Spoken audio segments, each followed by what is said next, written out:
you know, the short end this way, because that way you can, you know, yeah. because it's going to be up against here by the time you go here, no? Yeah, we'll put the slip coupling. Yeah, so I'll go solder. This is actually a regular coupling. I have a slip in the bucket.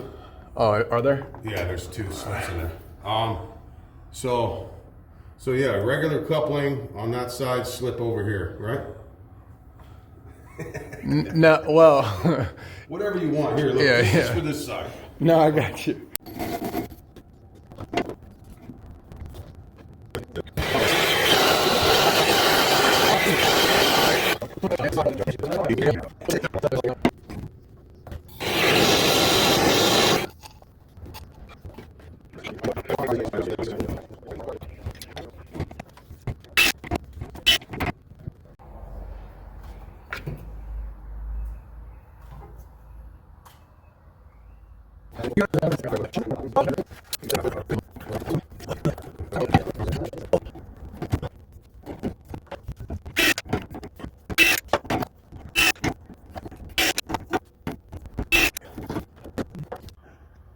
All right, 1.25 inches.